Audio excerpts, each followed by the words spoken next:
पेश है हिंदी जबान में अपडेट। मोदी एक फासिस्ट है जो संपूर्ण जगत में हिंदुत्व गतिविधियों के लिए जाना जाता है। मोदी अतिवादी हिंदू संगठन आरएसएस का सदस्य है जो नाजी विचारधारा का पालन करता है। मोदी के सत्ता में आने के पश्चात से भारत में फासिस्टवाद में निरंतर वृद्धि हो रही है। मोदी हिंदू प्रभुत्व के आरएसएस के फासिस्टवादी दर्शन का मार्ग प्रशस्त कर रहा है।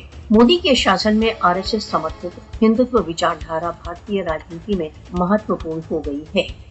मोदी की हिंदुत्व मानसिकता ने भारत को एक फासिस्टवादी राज्य बना दिया है। मोदी शासन भारत को हिंदू राष्ट्र में परिवर्तित करने के लिए काम कर रहा है। मोदी संपूर्ण भारत तथा भारत द्वारा अवैध रूप से अधिकृत जम्मू कश्मीर में बहुत व्यवस्थित रूप से अपनी हिंदुत्ववादी नीतियों को आगे ले जा रहा है। मोदी जम्मू कश्मीर की मुस्लिम बहुसंख्यक स्थिति को अल्पसंख्यक स्थिति में बदलने के लिए तुला हुआ है।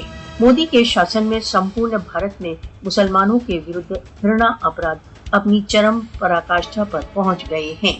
मोदी की सत्तारूढ़ भारतीय जनता पार्टी भारत में मुस्लिम विरोधी भावनाओं को हवा दे रही है। मोदी के भारत में अल्पसंख्यकों के विरुद्ध घृणा अपराधों में अपूर्व वृद्धि हुई है।